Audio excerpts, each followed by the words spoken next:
What worries you about this England team? For us, for South Africa, what worries you guys the most? Just their style. England can beat us. Iconic moments, you look at the field. Which side was the Mark Quater try? So-called try. Apparently 16 years later. In That corner. Yeah, he put his foot out just there. He put his foot out there. But some big moments. Wasn't it almost half a meter out? It was like It was way half a over the meter, line. Yeah. No, but the English, 16 years later, people still question that. Even with those old school cameras, you can still see it's out. But you know what? It doesn't matter. They still lost by more than 7 points. Exactly. Wouldn't have made a difference. Vic, that final, who did you chase? Was Tate. it Mark Quater? It was Tate, sorry. Tate. Yeah. Tate. Plenty of pace. Yeah, back in the day when we were still young and still had some pace. I always give Donnie a little bit of trouble because I think my tackle were harder than his. Yeah. He got all the fame for the tackle on the edge there. We're always in for a surprise when South Africa plays. Playing England, the old enemy, what does that bring out of South Africans? It's something. It's probably, as a captain, is probably the easiest week to motivate your players with, and it's and I suppose there's many reasons for it, but yeah, it's motivation will obviously there'll be no shortage of that. I think our issue, I guess, 16 years ago was complacency, and I think that might be something that's also something to be watched. You spoke about it yesterday, that emotional high that we were on Sunday night. Beating the French here and now going to a next game. Maybe you can talk about. Yeah, well, that's how do you manage that? If you think about 2019 and England sort of playing their final against New Zealand, and if you can't reset emotionally in that week and come down and realize, okay, we're back to square one again, you can get a surprise. I think. We joked with Andrew Mertens, but if we took these two teams and they played each other 10 times in the last 2 years, there's probably a large amount of those games would be won by South Africa. But everything's on the line, So and there's this also desperation of a team from England that got absolutely ridiculed, that have resurrected their campaign. And then there's how desperate can our guys get again to give themselves an opportunity to go back to back. So there's lots to play for. There's always needle though. I always remember Bucky's facing Matt, and I've told this story 1,000 times. But he obviously he just didn't understand how this guy born in South Africa could play for the at the time the Queen. He says, I thought this guy played for the Queen.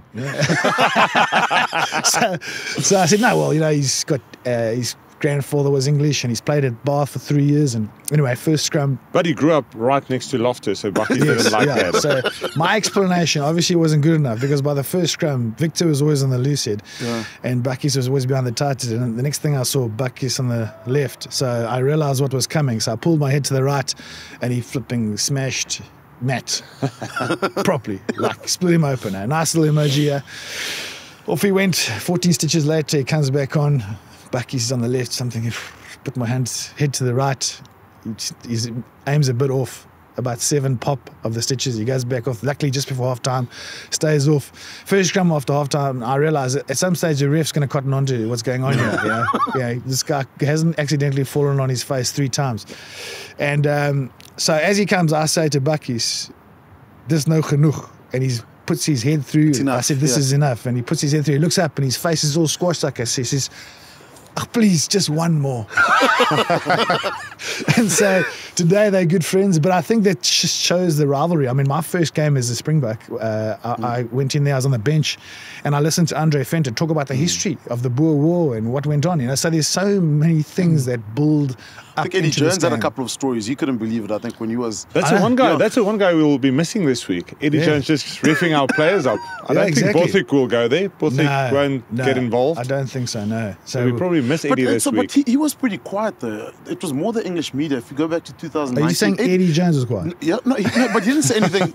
World Cup final 2019.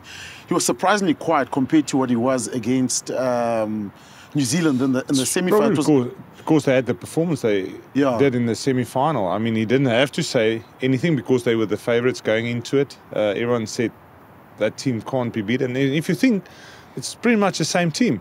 It's not a lot of changes from back in 2019. Oh, and they're the only unbeaten team in the World Cup. Someone just told us that.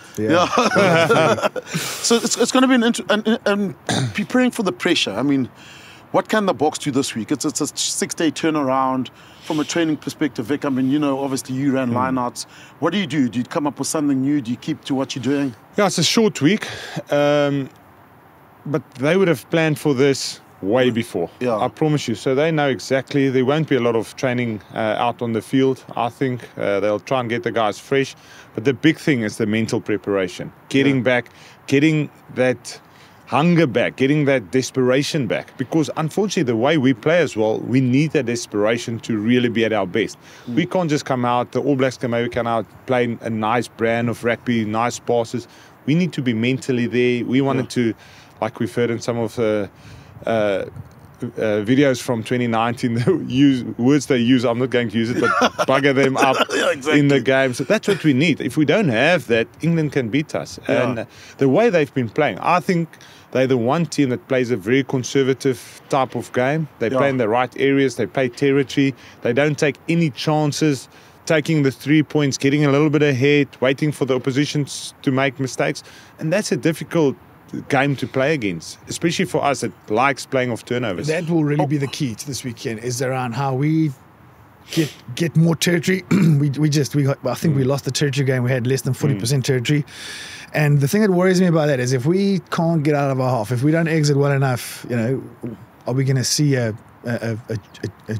Farrell or a Ford trying to hit 4 or 5 drop goals and pull a Yanni de Buis on us as well? Yeah. So there's a lot that they can do to manufacture a win in a playoff game, and I think Victor's hit the nail on the head. We can play a conservative game and a physical game, but we also have shown some tendency. If you look at our backline to attack, and I think that's where we do have one up on them. I don't think they've got that attacking game. That ball's never going to go past Tuilagi, or very seldom is it going to go past Tuilagi. So we got to prepare for them trying to ambush us from a territory point of view and just getting that scoreboard to take over. But I'll go back to 2007. So first game we played England, I think it was 36-0. 0. The final was a lot tighter. What was the difference between that game and 2 months later? It was a different team. To be fair, they were in disarray. They had a coach that they didn't believe in. They were missing Johnny Wilkinson.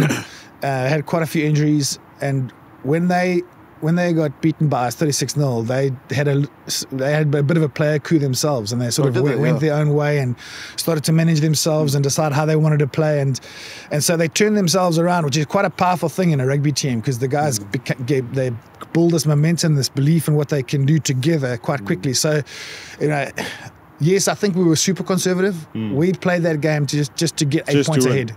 And once Francie put that kick over, we honestly did just turn the taps off and put the pressure. I mean, I was there in 2015 when South Africa lost against Japan. We don't really want to talk about it, but pretty much the same. A lot of senior players that won the World Cup before in the group, almost just taking over and say, listen, this is where we need to go now. This is what's going to happen. I think that was very much the same in 2007. I mean, there was a lot of the 2003 World Cup winners in that group. And they weren't very happy with the coaching structures, with what was happening.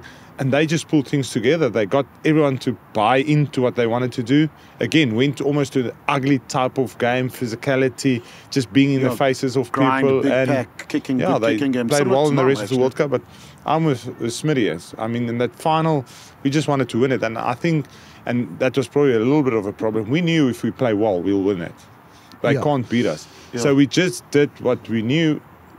I mean, what we did best, and we just stayed up front. Make it as ugly as possible. Take them to the gutter. It was pretty ugly, to be honest. The gutter. Jesse Kriel this weekend, I mean, how good was he, Vic? There's been so much in the media in the past, and fans talking about maybe he's not the best 13 in South Africa. He doesn't have the flair. I know Lukanya was here, and that's amazing. It's out at the moment, or it just came back. But the work rate, and Damian Dalende as well, those two guys, the work rate that they bring to the game. I mean, there's a lot of talk of Andre Estrada who's really playing well. But I mean, the work rate of those two centres of us is just I think the reality is crazy. That if people really are thinking that there's other centres other than Damian Dalende and Jesse, they need to just watch one of them what they do off the ball for 5 to 10 minutes. Yeah, without the ball. and their work rates, the two of them, honestly, they're like two more Kocha Smiths. Yeah, that's where they are unbelievable. And also when they have ball in hand, Damien's been bumping guys left, right, centre.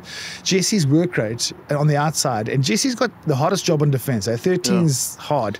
He's up and down all the time. So people don't understand how much a 13 has to work, especially in our defensive system. So that the guy walking past us with blood all over his face, that was a picture of, I think, what it took for that team to win, to get through on the weekend. And he was cramping for the last 20 minutes. Every time there was a stoppage, he was stretching those calves. Forget that. And a lot of people say he doesn't have that skill level that the Lukhanya's got, and Lukhanya do have a special skill. Yeah. But I mean, his kicking game, his passing game, everything was there on Saturday.